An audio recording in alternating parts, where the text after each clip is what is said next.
Welcome in, everybody, and welcome back to another edition of the Go Bills podcast. I'm joined here by my friend and fellow Buffalo Bills member and Bills Mafia member, Sean from the Red, White, and Bills. Thank you so much for having me on, Sean. I really appreciate it.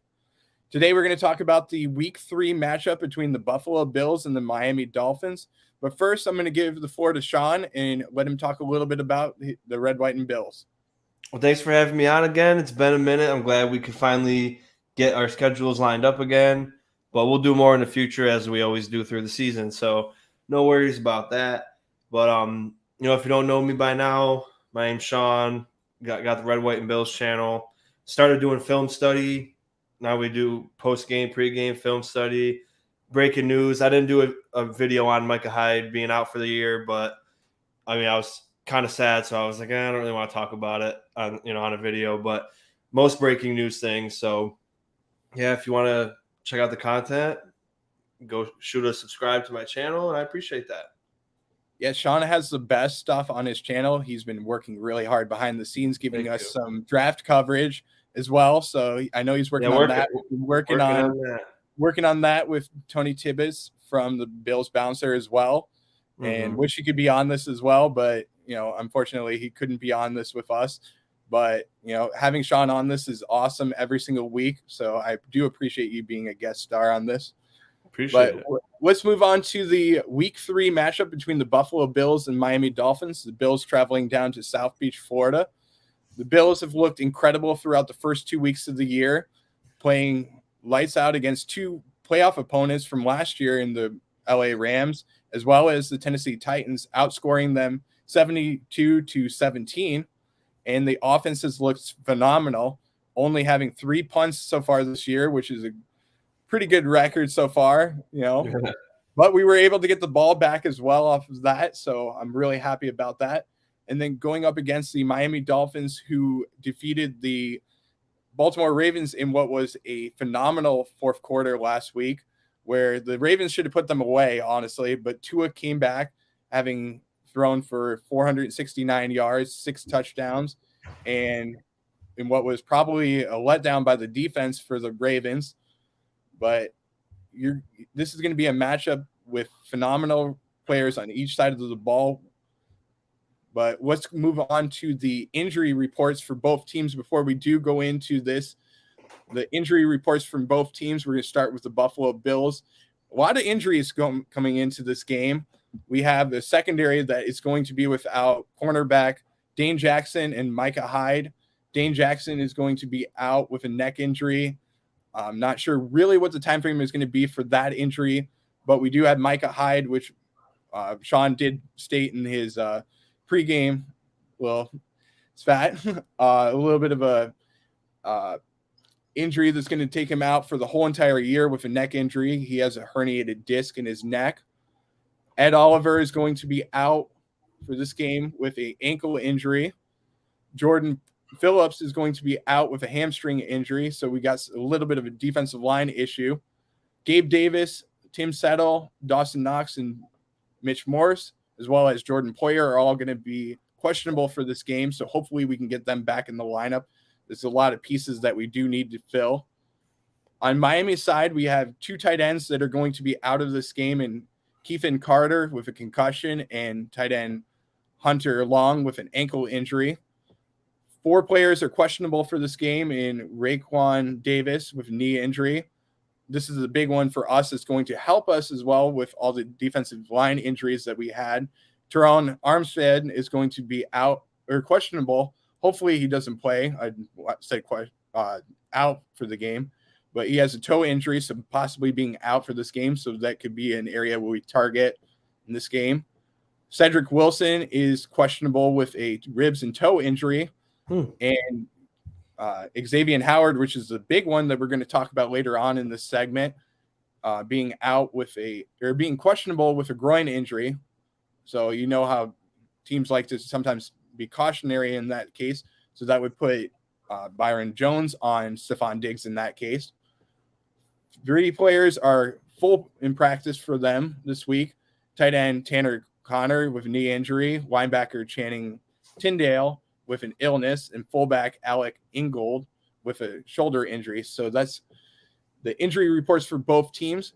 But let's begin to talk about the biggest matchup of the game in Tyreek Hill and Jalen Waddle versus the Bills secondary that's been a little bit beaten up, looking to probably have the rookies play for most of the game this week. Maybe you move Taron Johnson into the outside instead of playing the nickel position. But last week against the Baltimore Ravens, Jalen Waddle had 11 receptions for 171 yards, 2 touchdowns on 19 targets. Last week, Tyreek Hill, a lot of targets there. Last week, Tyreek Hill had 11 receptions for 190 yards, 2 touchdowns on 13 targets. So one of the offense for the Miami Dolphins is going to be throwing the ball. We're going against the rookies who have been phenomenal in Christian Benford and Kyer Elam, plus probably having Jaquan Johnson out there as well, who's in his 4th year with the Bills. On defense, last week they did allow only a 37.2 passer rating and 2 interceptions, so that's a great numbers. So, Sean, what is your matchup that you're more worried about? Are you more worried about Tyreek Hill or are you more worried about Jalen Waddle? Honestly, they're both the same with this team. So, Tua wants to go to these 2 guys, and, we should still be confident about this game because we got basically our whole offense is healthy, minus like Mitch Morris and Dawson Knox are a little bit banged up and Gabe Davis, but we could put up points. So it's probably going to be either a close game that's going to end up in like less than a touchdown score, or it's going to be like a big shootout like they just had in Baltimore. But not that I don't believe in these these rookies, and then Jaquan Johnson, and probably Hamlin's going to have to play too, because what they said about Poyer was the chances of him playing, probably going to, but the amount is just up in the air because he's not 100%. So you can, I'd rather have 100% Hamlin than a 45% Jordan Poyer. But it's a lot of pressure for these young guys. Like, Benford and Elam are on their third. It's Benford's 3rd game starting. It'll be Elam's 1st technically. But same thing with Hamlin and Johnson. They don't have much experience either, but they have a lot of knowledge. And with Leslie Frazier being the coach, and then them being in the right spots, playing for the scheme, you're comfortable, but it's still a lot of pressure. Like we can't go out there and expect them to lock both of those guys down. So we'll probably give up whatever's in front of them, and then they're going to have to make plays. So you can't miss tackles. You can't let these guys slip out of your fingers, because you saw in the game, Tua throws a 15-yard pass, Waddle turns it into a 70-yard pass. You know what I mean? So right. That's what's like, it is concerning. So if everyone was healthy, I could see us winning by 10 points or more. But now with these injuries, when you really think about it, the Dolphins should win this game because they're 100% healthy on offense and basically on defense too. Byron Jones on the PUP list, and then Xavier Howard is probably banged up, but still he's playing. And we're missing basically an entire, if you count Trey White's out, Hyde's out, Dane Jackson's out, and Poyer's half. So if you really think about it, we have all 4 of our starting secondary out, besides, if you count Johnson as part of the secondary, almost everybody's out. So it is alarming. So the offense is going to have to carry us this game, I think, because we saw the Dolphins week 1 only have 1 offensive touchdown, and then week 2 they have 6. So what offense from the Dolphins are we going to get? Is the Dolphins defense finally going to turn the page and play like they did last year? Because, week 1 it was against the Patriots offense. Patriots aren't a good offense. But week 2, the defense give up a lot of points to the Ravens. So if they play like they did against the Ravens, we'll run up the scoreboard, and then we'll have to try to limit them on defense. You know what I mean? But, I'd be lying if I say I was excited to watch this game tomorrow, because it's just, with all these injuries, it just makes you feel like it's not right this week. Everything's against us, it seems. But, you always have a chance with Josh at quarterback. But to be honest, that's the biggest concern is, having these back four guys have all that pressure of, if you don't stop these two guys, we'll probably lose this game. So I completely agree with you on that's that. just my main concern. I completely agree with you on that. I think that this is a game where, I'm very worried about the secondary personally because we don't know what we're going to see. We might see Jordan Poyer out there, which I pray he is out there. And I'm on the other side of the fence with you. I know you said that you'd rather have Damar Hamlin out there, but I would rather have a Jordan Poyer out there because he is the veteran player that's going to be out there with somebody that has so much experience and knows where to be and where to track the ball going against, Tyreek Hill, especially because that's probably going to be the main focus for the Bills defense. Probably going to be where we're going to focus on. I'd rather have him out there than Damar Hamlin because we don't really know what he's going to be out there. You don't know if he's going to be able to stop the defense and if he understands the coverages and stuff like that Tyreek Hill has. Yeah. Jordan Poyer's played against Tyreek Hill, I believe, 3 times already. Mm-hmm. So in his career, so that's a good number to have. He knows what type of routes that he does like to run. And he's the leader of the defense pretty much besides Tremaine Edmonds and Micah Hyde being, he's going to be the leader. So that's where I'm concerned about it. But with all these pieces around you, having 2 rookies, especially, that concerns me right off the bat. I'm surprised that in the offseason we didn't sign a veteran cornerback such as, Joe Hayden, who has since retired, but a player like that, or possibly even, a cheaper option at cornerback, which would have been perfect for us. But this is the situation that we put ourselves in, not signing somebody in the offseason. We have Trey White out. Now we have the 2 cornerbacks that you're putting a lot of trust in, and you don't have a veteran cornerback in the room behind you. Now you might say that Siren Neal is the veteran cornerback in the room right now, but Siren Neal hasn't been out there that much on defense as well. He's more of a special teams player. So that's a lot of trust that you're putting into your defense. Yeah, but maybe we will see a little bit of Neal because they say he's the fastest on the team. I mean, who knows? But they might add him in there for certain plays, to try to offset a little bit of speed there. But what I meant about Poyer is I don't want him to be out there if he's going to further his injury and then be out for a month or 2 months, like Ed Oliver's going to be probably, because when he got hurt first time, I said, well, we're winning by 2 scores at the time. I think I can't remember. If you remember, you can say, but then they put him back out there. The next play, he's back on the ground. So who knows if that extra play that they put him in furthered along his injury, because now he's on 2 weeks of not playing, and who knows now. So that's the only thing I'm saying is if he feels like he can go, then awesome. We definitely need him for sure, because he's got to be Micah Hyde and Jordan Poyer now.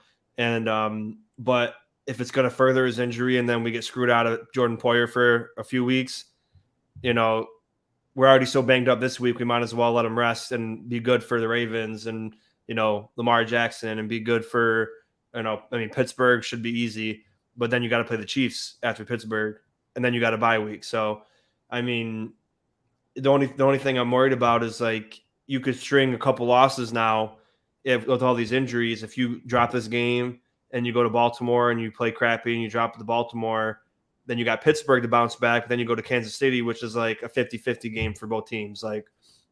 You flip a coin who's going to win the game. So, it's a game that you really, even though you're limited, people preach the whole offseason, and even now, and I always say it too, we have a very great team with depth and everything. So this is a game where you needed to prove that, because you got, when the injury report came out the first day of practice, there was 7 starters on defense and 4 starters on offense that were on the injury report. So we're not 100%. Even if they're playing, they might not be 100%. So there's going to be a lot of people that need to step up. So it's a game. I was on a live show with my friend that's a Dolphins fan yesterday, and I said, if you guys don't win this game, when will you win?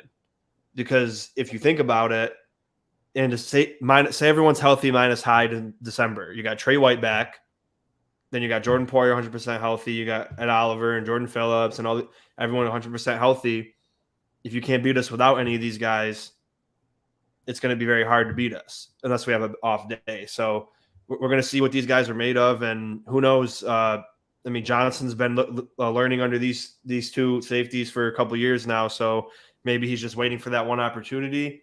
And to be honest, if they don't make mistakes like tackling or getting beat deep, that's all their job really is this week, because we gave up 150 yards receiving to Cooper Kupp, and we won 31-10. So we can give 200 yards to Hill and 1 touchdown, or even 2, and if that's all that you give up, you can win the game like that. So I'm not expecting them to give up 50 receiving yards the whole day, and Tua goes 10 for 40 with 50 passing yards and 3 picks. I'm expecting them to make Tua take what's given to them and try to make long drives, because that's what bend and don't break defense does. You make the long drives, and then if he might throw the ball into a bad area and then double coverage, it gets tipped and you pick it off. That's what bend and don't break is hoping for, a mistake. The more plays you're out there, the more chance you have of a mistake. And then we got to score. So the goal for us would be score first and create long drives and keep everything in front of you. And if they want to do the screens and the slants, which they will do, you got to be able to wrap up and tackle the first contact, because these two guys can turn a 5-yard play into a 100-yard play if they wanted to. So, yeah, I completely agree with that. I think the biggest thing for the Bills in this case is going to have to be making sure that you do get pressure on Tua. Don't allow him to sit in the pocket, have a lot of time to make those deep throws. Get the pressure on Tua so that he has to look for those outlet throws and get the short yardage, so that I think that will help the cornerbacks on the outside especially. And I think that that's going to be the way that we do win this game. We've been generating about 47% pass rush over the first 2 games, so that's a great number to have. But again, not only are we depleted in the secondary, we're also depleted in the interior defensive line as well, losing Oliver as well as losing Phillips in this game. So can we get the pressure on the quarterback and don't allow Tua to stay in the pocket, have a clean pocket, which he had last week against the Ravens, where he only was sacked 1 time in 50 dropbacks, which is an outrageous number. That's a number that typically tells me, the defense just isn't getting there. That you have, have the ability, or you have an outstanding offensive line in the Miami Dolphins, which I don't believe they do. I don't think that they're as spectacular as everybody really thinks. I don't think they're that good, honestly. I mean, I don't think that their offensive line is good at all.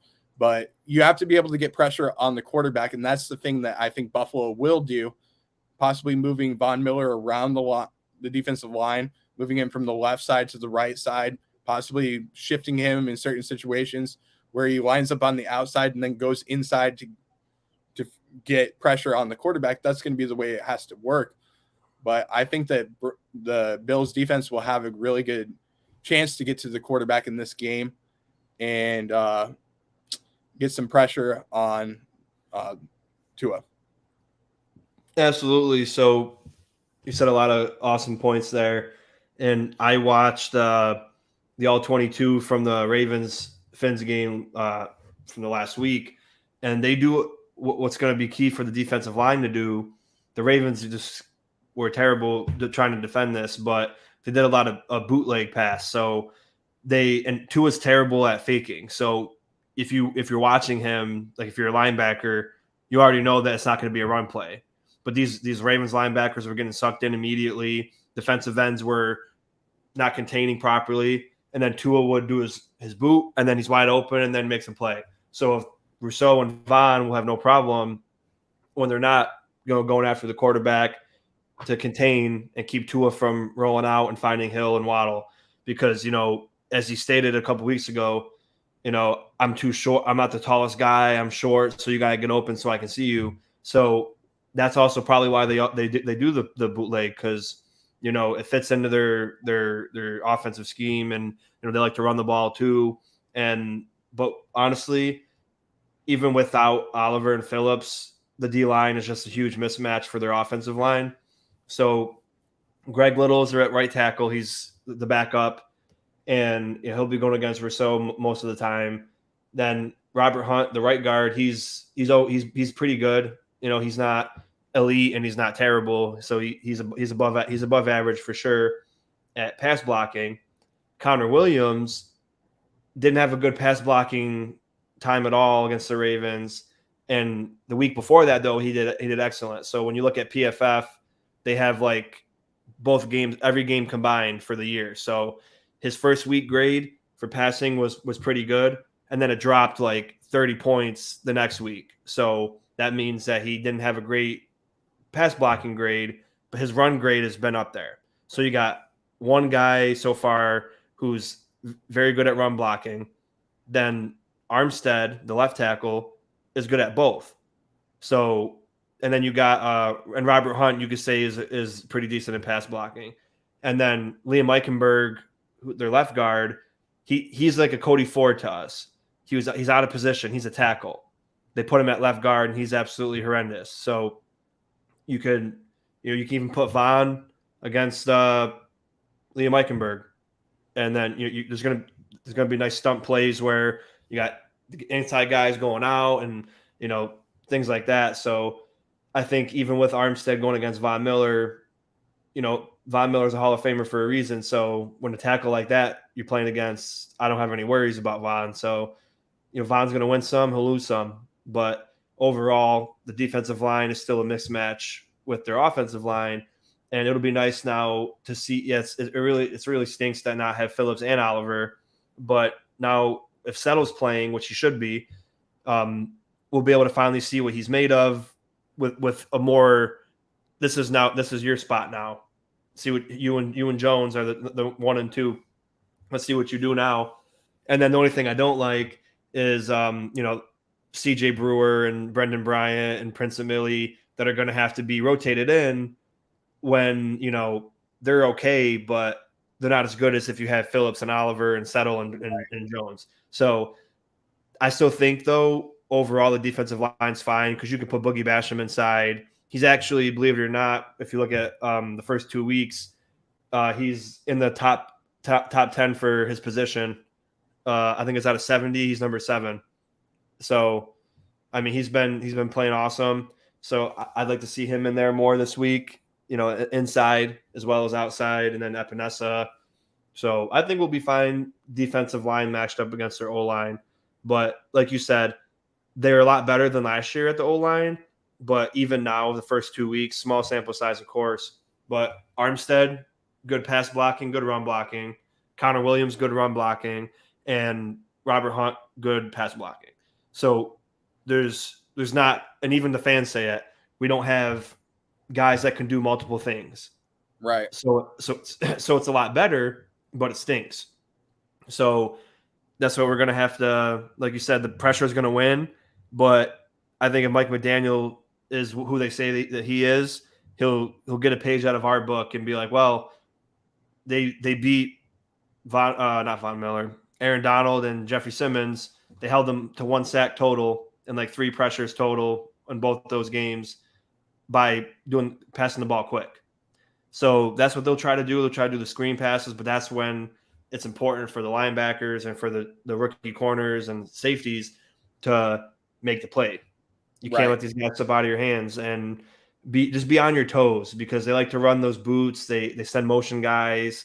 They try to confuse you, and then you make ill-advised plays and you're not in the right position. So, but that, to be honest, I don't think we're going to have that problem because, I mean, the Ravens, they're great. I still think I picked them getting the 2 seed for the AFC this year, and I still kind of believe that, but they don't have Wink Martindale anymore as a defensive coordinator. So that's a huge drop-off. So, I mean, I'm not taking credit away from the Dolphins because it's incredible to come back from that much. Like, I thought the game was over. So I was we're in first place again, 2 weeks. But then they came back, and I was like, well, of course it had something to do with the Ravens, but the Dolphins had to make the plays. Right. And they had to not give up. So now we know, if we're up by 1, 2, 3 scores, you got to keep going. You can't just like, we're good. We'll settle down. But the Buffalo Bills are a very well coached team, so I think that we're not going to give up all these deep balls that the Ravens gave up, and we hit the film pretty hard this week. I bet, getting ready for this new offense that we haven't seen out of Miami and the new playmakers they got. Yeah, this is an offense that, I mean, if you really look at it, they're one-dimensional. I mean, they pretty much throw the ball every single play. They've only rushed for 80 yards per game, which is a number that I think will be changing in the near future. And if you look at ways to beat the Bills defense the past couple of years, it's been running the ball. That's usually how you beat us. So with the Bills as banged up as they're going to be with the defensive line, maybe this is a game where you play a little chess matchup, which I hope they don't. I mean, obviously I want the Bills to win, but you have to play a little bit of chess with the Bills. Maybe you start running the ball inside, get some big plays, which will allow Tua to utilize those bootleg plays, like you said, where you can get him to roll out and find open receivers. But that's the way that I think that the Miami Dolphins can stay in this game.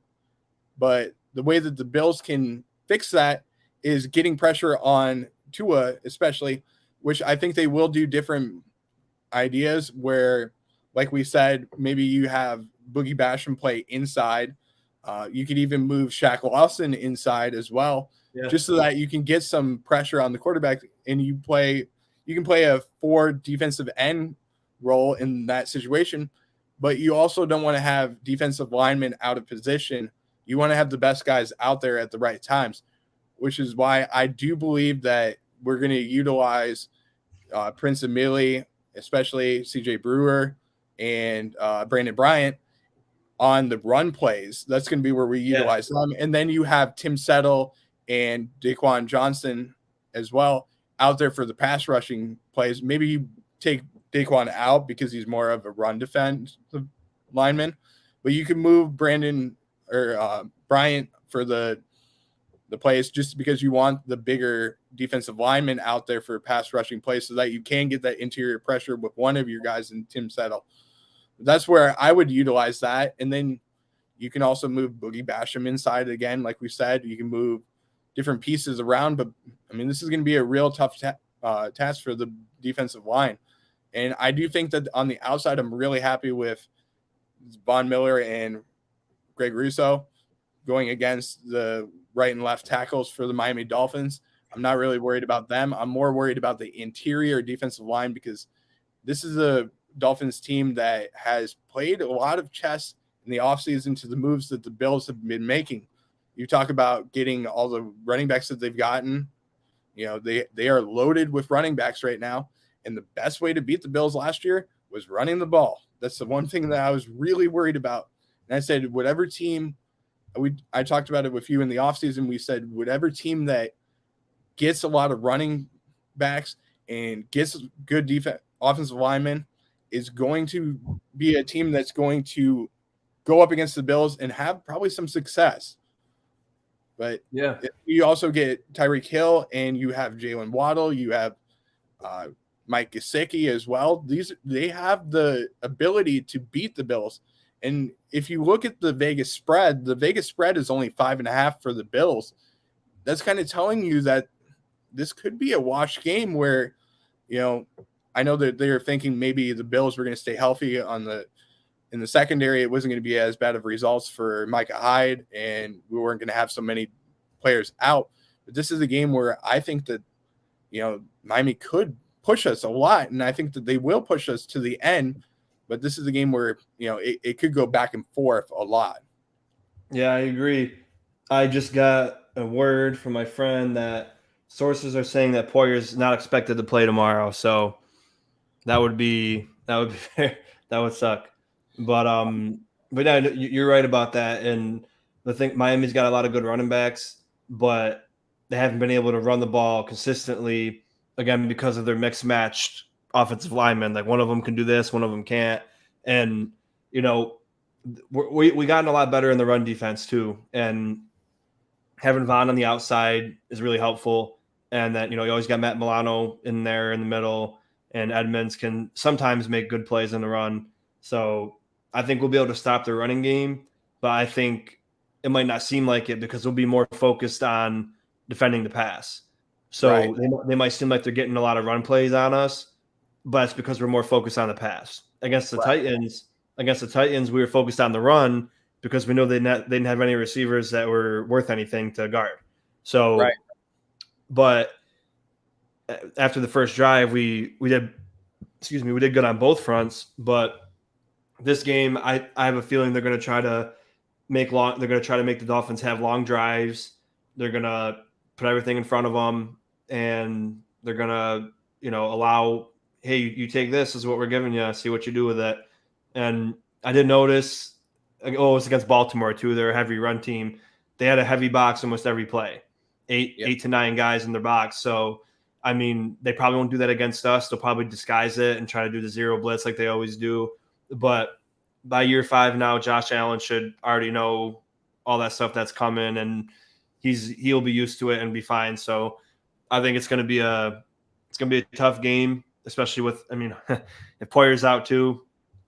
I mean, it's not looking good. Like the odds are not in our favor, but also at the same time, I think the home team gets 3 points. So technically it's like an 8-point spread kind of. So, I mean, I think that's fair, but we're not 100% healthy. So again, if we lose, I'm not going to come up here and say we lost because of injuries, because I still think we could win even with injuries. But if we don't win, what are you going to do? It doesn't change our season if we lose. Yeah, it would suck because it's Miami and we beat them 7 times in a row. They beat us 20 times in a row back then. So, it's our turn to do that. So it'd be nice to keep it going, but I mean, it'd be impressive if we win. And I'm not saying that we can't. Like, I still have confidence in the team. I always will. But it's like, you can't expect Josh Allen and the offense to score 40 points every game because you have a banged up defense. Right. You know what I mean? But you also can't rely on the Bills defense, which we had last year, to keep the Bills in games so many times in a row. So this could be an opportunity for the Bills offense to showcase that we don't have to rely on the defense as much. We can put up 42, 45 points, however many they do. We don't punt throughout the whole entire game, which I would love to see again. And we put up, 42 to 49 points. You say, screw it, we'll let, Tyreek Hill and Jalen Waddle do their things, but we're going to try and play more of like a quote unquote prevent defense. Let them get their catches, let them not really get down the field, just get their 10, 12 yards and play, the chess matchup in that case. That's the way that I think we could win this game. But I mean, I have a lot of confidence in what the Bills can do on defense. I'm not saying that the Bills are going to lose this game because we're without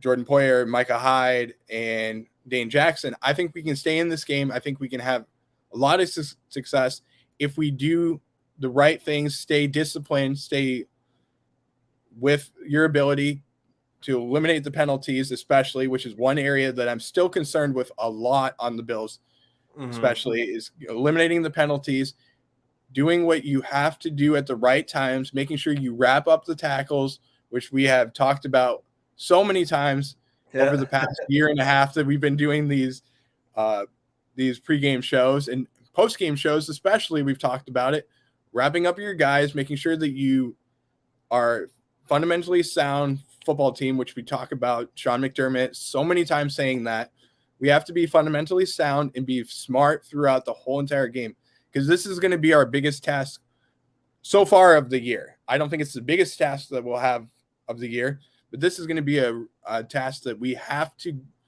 figure out how we're going to play this game. And I think we will have a lot of success, especially with the rookies on the outside.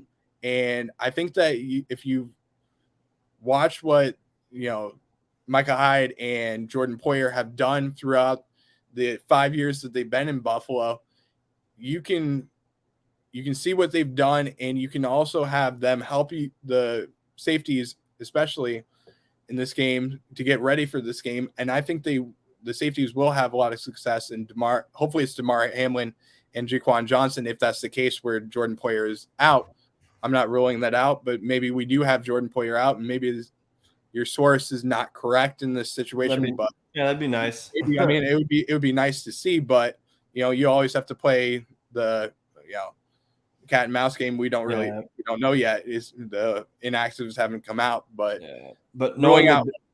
Go ahead. Sorry. I was going to say, I'm still keeping hope that Jordan Poyer is going to play. I hope he does. We should too. But knowing McDermott, I'm sure he cares about beating Miami and, getting division wins. But at the same time, he already said it with Gabe Davis when Gabe wanted to play last week. But McDermott's like, I need him in January, not September. So that's exactly right. He doesn't want to lose games, but he's looking at these guys like, oh, if I play them when they're questionable, they get more hurt, then we're screwed for the long run. But this isn't a game you want to drop. So I mean, if Poyer can go, I'd like him to. But at the same time, I still think we can win because I think we have a better offense still. Right. And what I mean by like it's going to be tough with who the Miami Dolphins have now and with all the injuries we have now, they should win this game. And most people would agree that they have more of an edge this week than, and of course it's because of the injuries, and it's like even a lot of my friends that are Dolphins fans said, even if we win, it's not going to feel. We don't want to win like that. Like how if a UFC fighter wins, like there was one I saw in a commercial, in like a little YouTube reel. This guy kicked him in the head with his knee. He kneed him in the head when he was on his knees, and the guy got disqualified. So the guy that got kicked in the head won by default, and he was like crying, and he didn't want to win that way. He threw the belt off of him when they put it on, and it's like that's how I'm sure these fans are thinking. Like, if we win this week, we beat Buffalo. Sure, we got that monkey off our back. That they can't say they beat us 8 times in a row, but then they're going to be like, well, they didn't have Poyer, Hyde, Phillips, Jackson, Trey White, Ed Oliver, Dawson Knox, Gabe Davis. Like they didn't have all these guys 100% healthy, so we did win. But did we really figure out more about this team? So when I say that, another person just said Poyer's out, so they must. Let me check Instagram really quick. Maybe the team posted something. Yeah, I'll double check to see, but I don't think that he is out yet. I haven't heard. I think there was something that came out. Yeah, so this is what it says. It says Jeremy Fowler, Bills safety Jordan Poyer, questionable, is not expected to play versus the Dolphins. But then he says, per source, both of Buffalo's Pro Bowl safeties are out. So he says he's most likely out, but then in the next sentence he says he is out. So yeah, I mean, I'm still not ruling out hope. I mean, you never know what could happen. Over the course of we have almost 24 hours left, about 16 hours. Well, 16 hours left. Is it 16? 16 hours left. Yeah, just about maybe. Yeah. The bottom line, we know. Bottom line, we know this offense can score. Yeah. But again, people have bad games once in a while. So is this because you remember we got the dub, but when we beat the Dolphins 35-0 last year, Josh didn't have a good game. And he was pissed off on the bench. Remember, he's sitting there like I was like, we just won 35-0 and he's pissed off. So you're not going to have your best game every time. So if we have a performance like that from him and the defense can't play, it's going to be a bad game. But if Josh plays like normal Josh, then we always have a shot.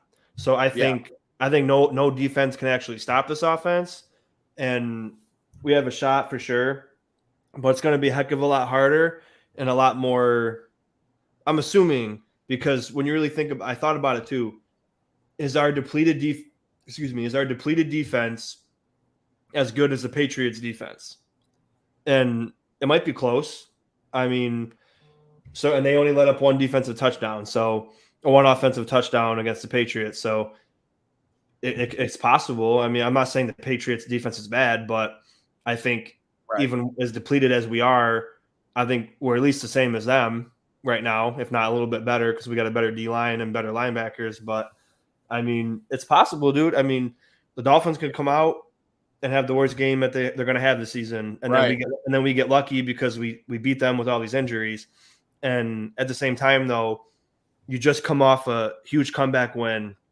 Now you're going home against a team that you hate because you can't beat in the last 4 years, and you're ready to finally win. You guys are, they're ready to be a playoff team, so they're going to come out like really ready to even more than ever now. And what made it worse is Josh Allen waving bye to them after we beat them last year and the last time we played them. So you already know they're playing that image every day in the locker room. And McDaniel was probably scheming for this game before he was scheming for the Patriots week 1. So it's going to be a very tough game, not only because it's a division game, but this is like not to discredit their team in a way, but McDermott's thinking of the future, and this is their like mini Super Bowl of the year. Right. Like it's like how when we beat the Patriots finally, they're gonna be like, oh hell yeah, we're 3-0. We got 2 games up on the division now, basically, because we beat them and we got 2 division wins. They have 0. So, and then if they beat us and then we go lose to the Ravens, then we're in even more trouble because they beat the Ravens and they beat us and they got 2 division wins. So it's not a road we want to go down. So this is where it's going to be. Our coaching really needs to matter here, and guys just can't miss assignments. You got to make tackles. You got to be where you're supposed to be.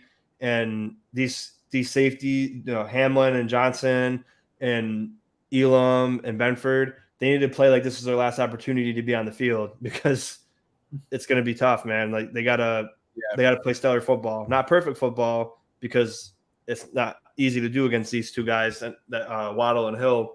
But we've proven, we stopped Waddle last year when they had Waddle, but that was without Hill. We stopped Hill in the regular season before, but you put them both together, and like you said earlier, get pressure on Tua because you know who he wants to throw it to. So get pressure on him, make him have ill-advised throws. He'll throw it to them in double and triple coverage. I've seen it. So if you can get pressure on him quick, and then he throws a ball like that, you got to take advantage of the opportunities. Yeah, I completely agree with that. I mean, like we said, if I look at this game for the Bills, I look at it as it's a game where, we don't necessarily have to think about, we're thinking about all the injuries, obviously. McDermott might be thinking about, let's get healthy. Let's get everybody back. This is not the game, like you said, to win. It's not a must win in September. I mean, we would love to win it. We would love to get through it. And then we're 1-0 in the division. We have everybody, in running through the division. And we're probably going to, have some success against the Jets. We'll have success against the Patriots, but we really want to stay healthy. That's the biggest goal in this situation. So getting everybody healthy, getting everybody back to normal, and not having these injuries where you lose. Not only do you lose Micah Hyde, but you lose Jordan Poyer for the year. You're also getting Trey White back very shortly with his injury. You have all these pieces coming back. If I think about this game, I think about it playing the role of, for the Bills, for me, it would be the equivalent of like the Tampa Bay Rays. If I make it into the baseball terms, the Rays are very cautious with what they do for their team.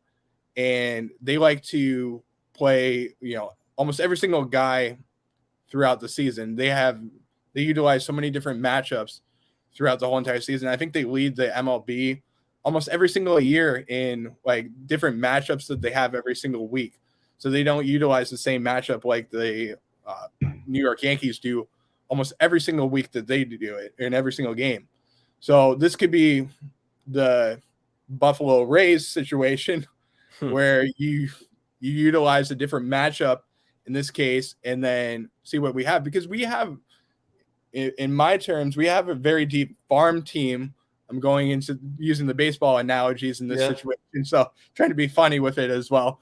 But you have a very deep farm team for the Bills and a very deep bench with all these different guys that we have, where we have Jaquan Johnson, who is a 4-year veteran in the league. You have Damar Hamlin, who last year sat behind Jordan Poyer and Micah Hyde. He was in the room with them, has the ability to get familiarity with this team. And they're probably, especially in training camp, what they're utilizing is maybe one of them being out, such as, Jordan Poyer being out, and you're right next to Micah Hyde. So I do believe that there will be, a little bit of a gap in understanding the knowledge and terminology of what works best for them, because you probably have one or the other out there as well. But this is going to be hard because, the Hyde and Poyer work together it's not 1 + 1 is 2. It's 1 + 1 is, a million for them, because they are synchronized on the field. They know where each other is going to be. This is a situation where you have Hamlin and Jaquan Johnson being on the field, and there might be some issues with their ability to understand where each other is going to be. That's where I'm a little bit worried about. But I do think that McDermott's going to get them ready. They're going to be fine. I think that if you look at the secondary completely in the McDermott era, they are ready every single week. They have the right guys, and you have Kyer Elam, you have Levi Wallace last year. You can go, the list goes on and on and on. You had Josh Norman, who played for McDermott in Carolina. He's gotten his cornerbacks ready for each and every game. Yeah. And going back to Philadelphia when he was there, every single cornerback was ready. And I think we've done an outstanding job of drafting corners, not only, but signing corners and signing safeties and getting them ready for games. So I'm not worried about what McDermott's going to do with the secondary. I think they're going to be ready. And if I was McDermott this whole entire week, where I would have focused my attention on is that secondary, because that's the area that has been depleted, especially. So I think that we're going to be ready. I think that this is going to be a phenomenal game where you do see the secondary ready, and you see some big plays. You're going to see a lot of tight coverage. These two cornerbacks on the outside, the rookies, and Kyer Elam and Christian Benford are both outstanding in coverage. And you're going to see a lot of pass breakups. You're going to see some tough catches by Tyreek Hill and Jalen Waddle. They're going to make their plays, but I think that the secondary is going to do their job, and they're going to be ready for the fight. This is a game where it could come down to the last play of the game that honestly wins the game, or which team does not create so many turnovers. So that's the area I think is going to be fun. And I think that the secondary, I'm going to make a quick prediction. I think that one of the two safeties in Damar Hamlin, if he does play, or if Jordan Poyer does not play, I think one of them is going to get an interception in this game. That'd be nice, because we got to get as many opportunities as we can.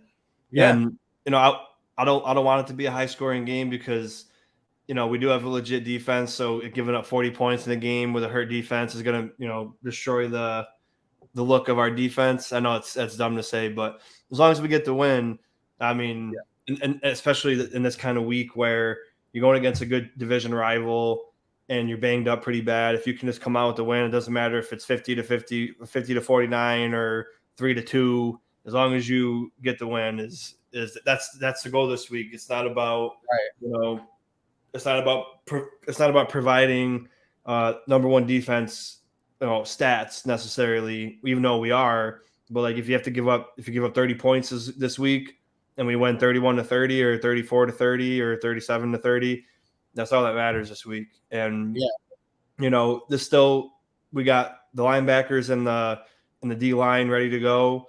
And like you said, Benford and Elam looked great so far. But this isn't necessarily about how great they've been, but it's about playing smart now. You're not just going to be going. They're never going to be one-on-one with Tyreek Hill. You know what I mean? They're going to be in a zone coverage, trying to, be in the right spot and do what they're supposed to do. So And even if they do find themselves starting lined up in front of Tyreek Hill, press him at the line, hit him, Yeah. try to hit him before. I mean, that's hard too because he's quick. So if he feels like you're going to smack him, you got to be quick because he could just burn you right away, and then now you're in the backfield and he's downfield. So that's where you do have the over the top coverage, which I do believe that we will have. Especially that's one thing that McDermott will have the secondary or the safeties ready for is the over the top if you are pressing Tyreek Hill. So that's where I think the areas that will help us a lot is. But let's move on to talk about the offense a little bit. We haven't really even talked about the offense for the Bills, especially, but this is going to be an intriguing matchup. If it does happen, I know that Xavier Howard has an injury with his groin, but if he does play, Stefon Diggs versus Xavier Howard, a Pro Bowler versus Pro Bowler over the past few years, and the offense is honestly over the past few years has looked phenomenal against the Miami Dolphins. But this is a matchup that I really like. Diggs having last week 12 receptions for 148 yards and being the focal point of the offense with his 3 touchdowns. But Xavier Howard has been an outstanding quarterback over the past few years. Last week against the Ravens, allowed 4 receptions for 93 yards and a touchdown. So yeah, he's been getting cooked this year. He's been getting a little bit cooked this year. So this is a matchup that I really like. But in the Dolphins' pass defense is allowing over 300 yards per game through 2 weeks. So my question for you is, are you worried about the matchup with Xavier Howard on Diggs, or do you think that this matchup is going to be fun? Do you think that they're going to have a battle where it's more 50-50, Diggs wins some, Howard wins some, or do you think that this is going to be a matchup where Diggs just destroys him? Well, the thing about a corner is it's hard to say because corner is the hardest position in the NFL besides quarterback. So unless you're Jalen Ramsey even had a bad day, he has a couple bad days, but Howard just hasn't done well against Diggs, and Diggs is a guy he'll beat the best anyway.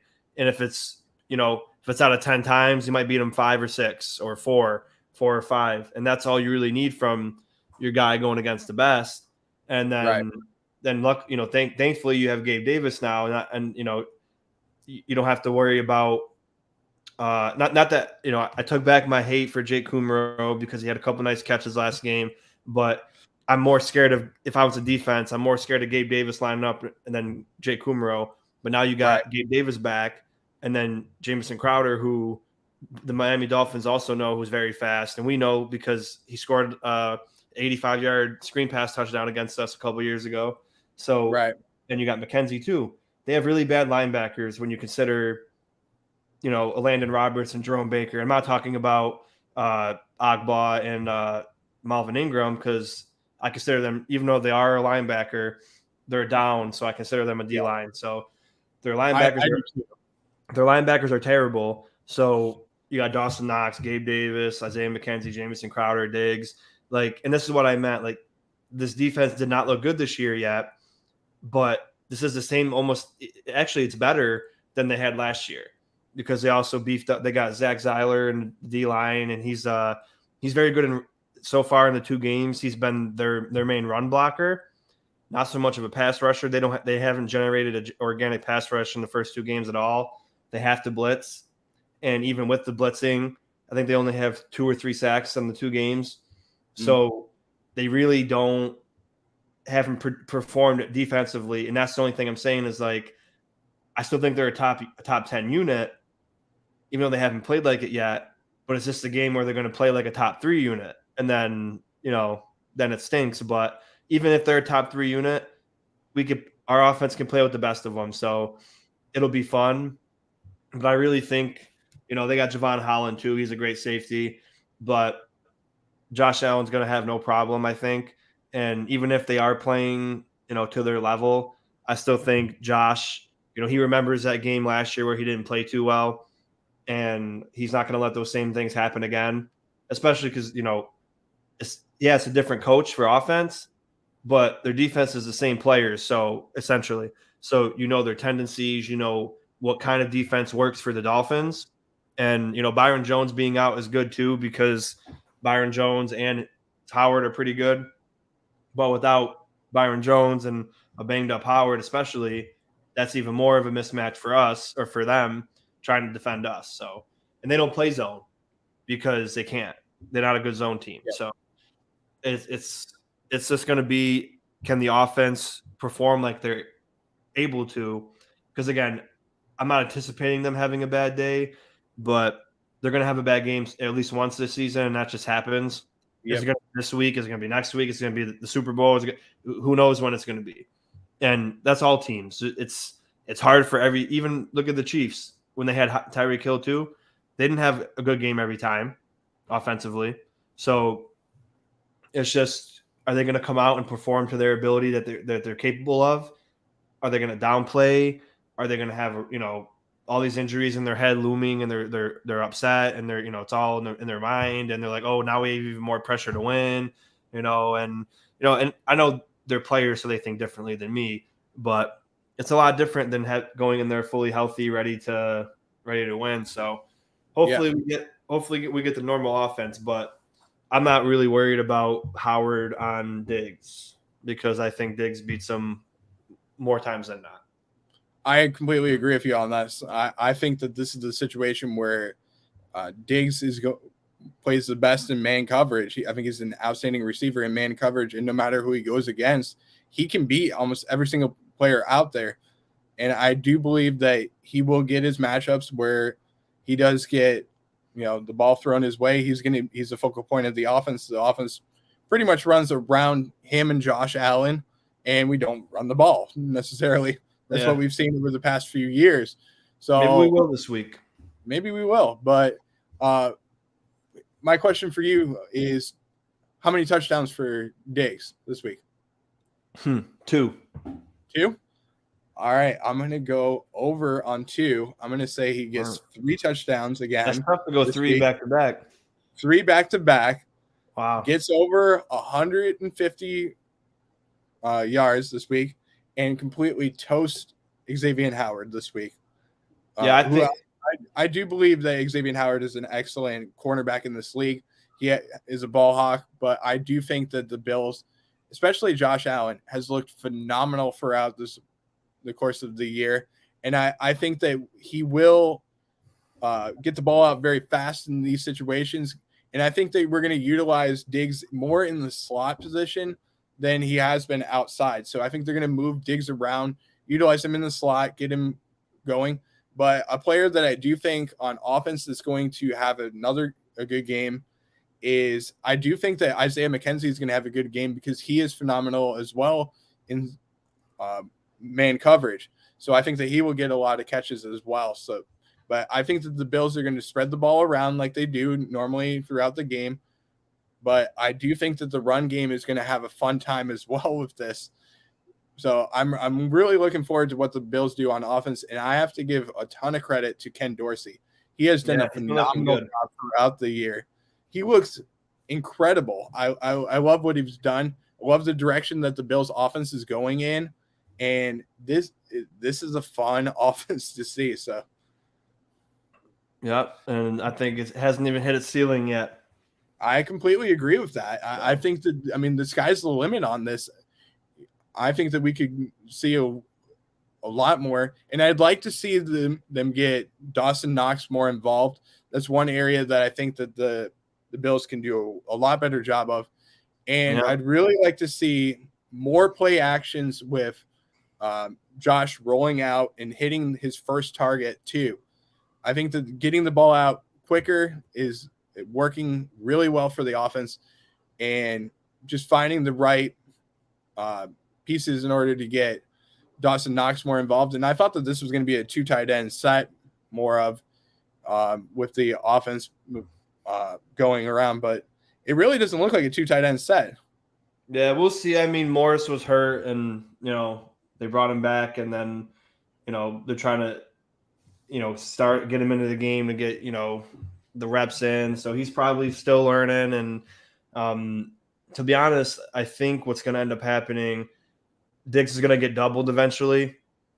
Mm-hmm. So that's why I don't think he's going to get like 3 touchdowns, because he's going to be beating whoever he's on. I don't think X is going to travel. So whoever, and I think he might be out by end of the third quarter because he's still banged up with a groin. Yeah. And if it's as bad as, what a groin is, and he's not 100% healthy, it's probably going to get tweaked. And that's just how I pulled my groins and my hamstrings many times. And you think you're better, and then you start to try to do something again, and it goes back. So that is something to keep an eye on. But that's why I think this day is more McKenzie and Knox and probably Davis, and Diggs will eat, but it's going to turn into they're focusing on Diggs, and then you got all these other weapons that you can use against Nick Needham, who's been a liability, and if Noah Igbenogany plays, he's been terrible. And they have I don't know his first name. I think Kofu is his last name. Yeah. Up until the end of week 2, he hasn't played much, but he was the number 1 rated corner according to PFF. Now he's not ranked anymore because he doesn't have enough reps. But he's a guy that's on their bench who's produced when he's playing. So you might see him probably. And then, Javon Holland is pretty good. And then the other Jones, the safety, he's okay. But, we got too many weapons. So it's going to be a big game for those guys that have to step up, because we're not an offense. You can't really stop Josh, and you can't really stop this offense. So, yeah, you could double team Diggs like the Kansas City Chiefs did and give him 2 catches for like 2 yards. But then Gabe Davis had 8 for 200 yards and 4 touchdowns. So it's, you could double all you want and try to stop someone, but Josh is going to find, and, Ken Dorsey also is going to find a way to get everyone else involved. So, yeah, I think that this is going to be a situation where you do find the right plays for Diggs to be able to get the ball. And I think especially if we do get down in the red zone, the reason why I said that I think that Diggs is going to have the 3 touchdowns, I'm not just talking about passing touchdowns. I'm talking about possibly even a wildcat situation where you move him in motion and you do like a little end around type of thing where you get him the ball as well. So that's where I think that he will get his 3rd touchdown, quote unquote pass, because it is a forward pass. Well, you can't forget about Reggie Gilliam too. Yeah, Reggie Gilliam has been looking good, so they might utilize him in more in the red zone too. But yeah, man, I mean, we're all, as most Bills fans, we're down. It's like being honest. If I was a Dolphins fan, I'd be like, we should win this game, because they probably should, but there's so much to be confident about in this Bills team. I still think we're going to win 24-21. Originally, I was going to say 35-21, but I think it'll be a 24-21 game or a close game. I could be wrong, of course. I mean, predictions, you're just predicting. But if the Bills offense can go out and perform like they're able to, we could put 40 up on anybody. So it's going to be what I'm going to be watching for most is the secondary for us, and then how their defense is responding to our offense, because we don't know which defense, Miami defense, you're going to get. Are you going to get the defense from last year who can force turnovers and pressure the hell out of the quarterback and make them do bad stuff, or are you going to get the Miami Dolphins defense this year who got 38 points put up by Lamar and Bateman and Duvernay? No disrespect to those receivers, but Lamar does a lot with them, and they're not top name guys. So it's going to be a lot of things wondering to see. Like, of course, I'm always excited for the game, but like I said earlier, knowing how many people are out, it's just like I'm expecting some terrible missed coverages and missed tackles. I'm just like, you got to keep confidence up, man. I'm confident. It's just these young guys. It's a lot of pressure, man. Like when you look at Shakir, his first play, he's at home. All these Bills fans are going crazy. He gets to step on a field finally, and then his first play is a 4th and 1, and he's supposed to block the blitz that comes in, and he gets beat really bad, and then the play's blown up. So, you look at James Cook in his first run, fumbles the ball. So it's a lot of pressure for young guys. Yeah, but we're putting a lot of pressure in them, But it's good though. It's good. Look, it is good because come playoff time, you never know. The NFL is the not for long league, so we might have to count on a guy like Khair or Khalil Shakur. I always get them confused. Khalil and Khair is so confusing. I'm excited for Shakir. Like I was upset that he wasn't starting week 1, and I think he should play more because of reasons like what just happened. And he could be a real weapon, because you want to get him time in case more people get hurt. So you don't want to just thrust him out there with one play of experience and then expect him to perform at a top level. So he's got to get more playing time. And we always talked about that too. They did the same thing with Boogie and Epinesa, not giving him enough playing time. And then they make plays and then you don't play him for 2 weeks. And, so he's got to get some more playing time. But I'm confident in this offense and this team and this coach, this defense, even with being banged up to pull out a W. But again, when you're a fan from a different team, you're thinking with all these people out, if the Dolphins don't win, is Tua really that guy? Right. Is McDaniel really this offensive-minded genius that can't beat a defense full of rookies? Right. So and not full of rookies, but a secondary full of inexperienced or rookie players. So that's all I'm saying is like when you look at it from that point of view, they should win. Now, are they going to? I don't think so, but it's going to be a lot harder to win for sure. It's not going to be okay, we're going to beat them by 2 scores and, we can relax this game. It's going to be like the whole game you're going to be walking around, pacing your living room. Every little play you're going to be like glued to the TV, like please don't get tipped or don't fumble the ball when you carry it. Right. And, don't blow that cover. Like it's going to be like that all game. And, that's what football's about. You got to face adversity. And, typical, in our best chance of winning a Super Bowl year, but week 2, we have 15 people on the injury report and 14 of them are starters. So, typical, but if, and that makes me nervous in a way, because if we can't be healthy in week 2, how are we going to be healthy in week 20 or week 18 or week 19 when there's playoffs? Right. And which is really uncharacteristic of us because we were never a team that had more than like 3 people on the injury report. We were always very healthy, no worries, unless it was like Trey White tearing his ACL. We always had like, Dawson Knox broke his hand, he was out for 4 weeks, and then it's just Matt Milano tightness. Like it wasn't a lot for the last few years. Now all of a sudden, when we have the team to win, now everyone's getting hurt. So, but I think that has something to do with the Bills being, deep in the playoffs, coming off of last year, and then. A shorter off season for the Bills. I think the Bills should have done more of a better job of not pushing their players in training camp as much, which I think they did quite a bit. They went hard because they went really hard. I think they should have given some guys some more rest days in training camp. And this is what you're seeing is now the injuries are starting to pile up.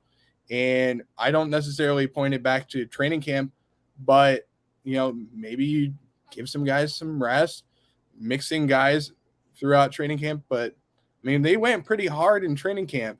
And Green said, we were fighting every day. Yeah. Going at it. So, yeah, that's where, I believe. Now, I know you already gave your score prediction and for the game, but I'm going to give mine real quick. I know you probably have to go. You understand your situation. So I'll give my score prediction real quick. If you have to go, just let me know.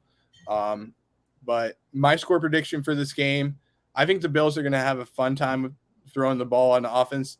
I think it's going to be a defensive battle every once in a while. But I think that the Bills are going to come out of this game with a 31 to, and I'm going to say 31-28.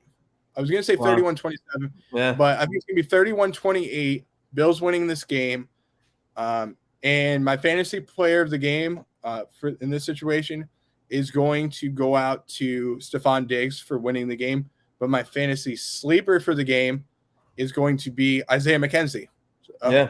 If you want to give a fantasy MVP for the game and a fantasy sleeper for the game. Oh, I got Josh. So as my fantasy on 2 of my leagues, and is he in the league that we have? I don't know. But, yeah, I think you have. Well, before I say anything, I have 4 leagues now, and it's pretty hard to manage them all. And I have a stacked team in all my leagues, it feels like. But the first week I was working, and I didn't hear that Dobbins was out, right? Until after the game started. So I lost 2 leagues with that because I had Dobbins. And then this past week, I made sure that he wasn't in my 3 of my leagues, and I forgot to check ours. And I had Kamara playing, and I had Dobbins playing, and I lost by like 20 points. And I was just like, oh, but man. But I'm not making that mistake again, because now I know that I need to check all 4 leagues every friggin' minute on the game days. But the biggest thing is make sure you have your notifications open. Yeah, that's my problem. I didn't have them set. Yeah, make sure you have the notifications up. Make sure you're following everybody. And I'm going to use this as a good time to bring it in. Make sure you do have the Fantasy Football Network app downloaded as well, because I am the founder. Well, not the founder, but I am technically the founder of the Buffalo Bills section of that page, because I started that from the get-go. But make sure you are following the Fantasy Football Network. Download the app. You can get 50% off your subscription for the first year, and using that. And we're going to give you the best content every single week, giving you fantasy football advice on when to start certain players, deep sleepers as well, utilizing different matchups that we have. I know that this is a week that we're a little bit concerned with certain guys, and we've talked about them. I talked about them earlier in the week. Make sure you download that app, use that code, and we're going to get you the best lineups. And we won't just give you the best lineup for the Bills, but we're giving you the best lineups for every single team. So if you're like me and you're 0-2 in 3 leagues right now of your 4 leagues that you're running, and you need some fantasy football advice, which I desperately need because I'm stinking right now, and I have one team that hasn't even scored 150 points, and this is for offensive and defensive players for the team. Wow. This isn't the league that we're in, but this is another league that I'm in. I'm struggling so badly, haven't figured it out whatsoever, and I'm looking for advice. And I'm going to the Fantasy Football Network app, asking the guys on the shows, who can I pick up? Who should I get? And I picked up a sleeper, in my opinion, in Cole Beasley in every single league that I have, all 4 leagues. Idea. Picked him up, and I feel confident with that. That was my sleeper for the week. I don't think anybody talks about him but the Fantasy Football Network this week. Yeah. But so I'm happy with that. You need an MVP for Bills and a sleeper. So I'll say Josh, because he's if it's not Diggs, then it'll probably be him scoring the second most amount of points, if not the most. And then my sleeper is Motor, because he was able to run the ball pretty well against them, and I think we should be able to run the ball well. And if we stick to it, I think we'll be fine. And then I think have Moss is nothing about fantasy, but for if they try to blitz, have Moss in the backfield to block, and I think we'll be fine. But yeah, so Motor for the sleeper, and then Josh for MVP. Sweet. I like those predictions, man. Those are good predictions.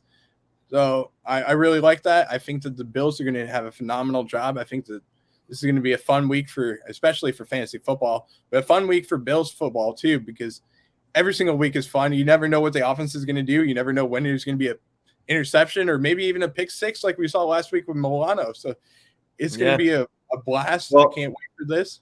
I'm actually mad about the pick 6 because that's when Phillips got hurt. So I know. Figures you get a pick 6 now when we're up by 40, but great play. But damn, that was that's what did it.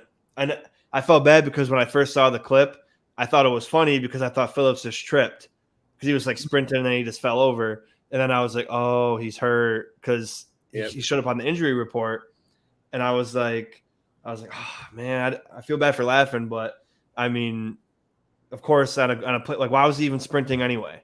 Like, right. He wasn't even near the play. You could have just jogged, man, because he's such a fit for us and such a great player. Hopefully, he's not out for a few weeks because he's been looking really solid. But yeah. Yeah, I completely agree. I'm going to go through the comments real quick, and then I'll let us go real quick. We got my buddy here from Dollar or Less Food saying, got to drop the first Go Dolphins this week in the chat. I wish you all the best of luck. Appreciate what you tuning in to us and watching our show. I know you're a Dolphins fan, so you had to get some advice on the Dolphins, but we talked a lot about the Bills in this situation. But wish you all the best this week, except for the win. I hope everybody on your team has success for you in fantasy football and everything else. But can't say I hope you win this week. But wish you all the best overall.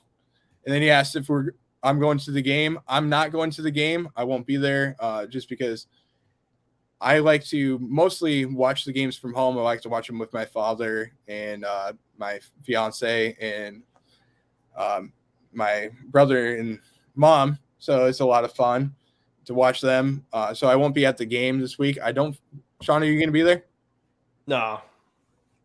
I figured you weren't. I figured you weren't. I know it's tough.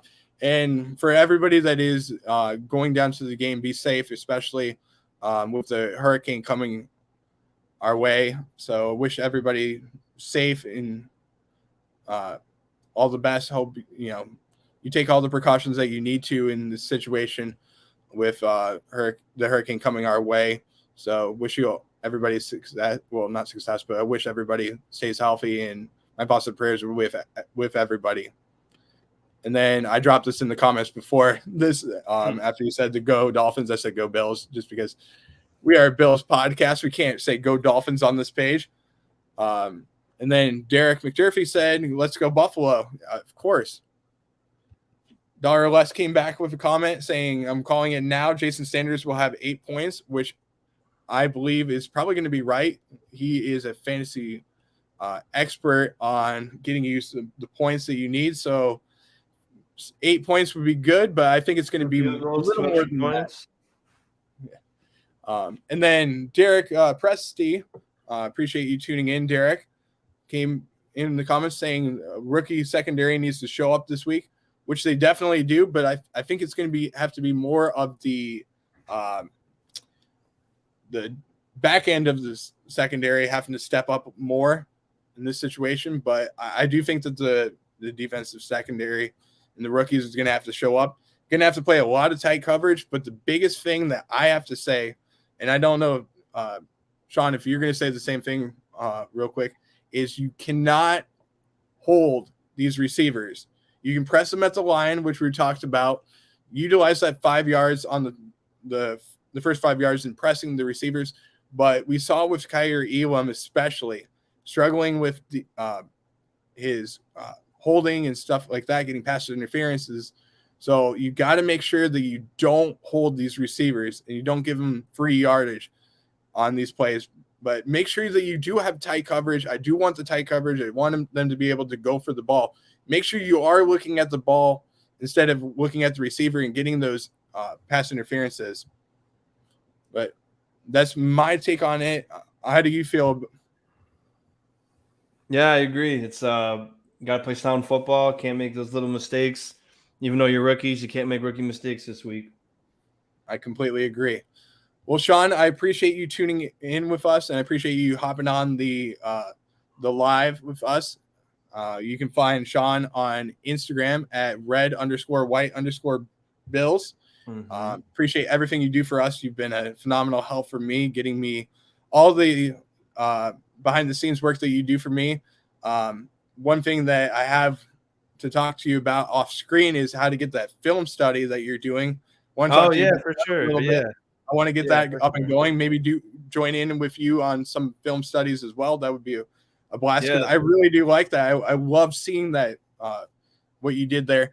Yeah, they're fun. I think this is fun. But also, don't forget to follow him on YouTube as well. Subscribe to him on YouTube as well. I know that you're doing a lot of work there. You're doing work there too, correct? Yep. My Instagram is kind of just there. I sometimes do halftime shows, but my YouTube is where I make all the videos. So sweet. I will put the link in I will make sure I put the link in the comments as well so that everybody can go out and follow you as well. Appreciate you being on this, man. You've been phenomenal. I love it every time. I can't wait to do more. We're definitely going to. It's been hard with our schedules, but we'll get it going. Definitely, man. Appreciate you. Wish you all the best on your studies for college, correct? I hope it's not high school. No, yeah. It's not high school, but I wasn't sure if you were doing some studying for high school and stuff like that, but I figured it was college. But wish you all the best in your studies, man. Thank you so much for joining on. And this is the Go Bills podcast. Brett with the Go Bills podcast. Appreciate everybody watching. If this is your first time, don't forget to like, subscribe, follow both of us on Instagram. Follow us on YouTube as well, Go Bills podcast and the Red, White, and Bills.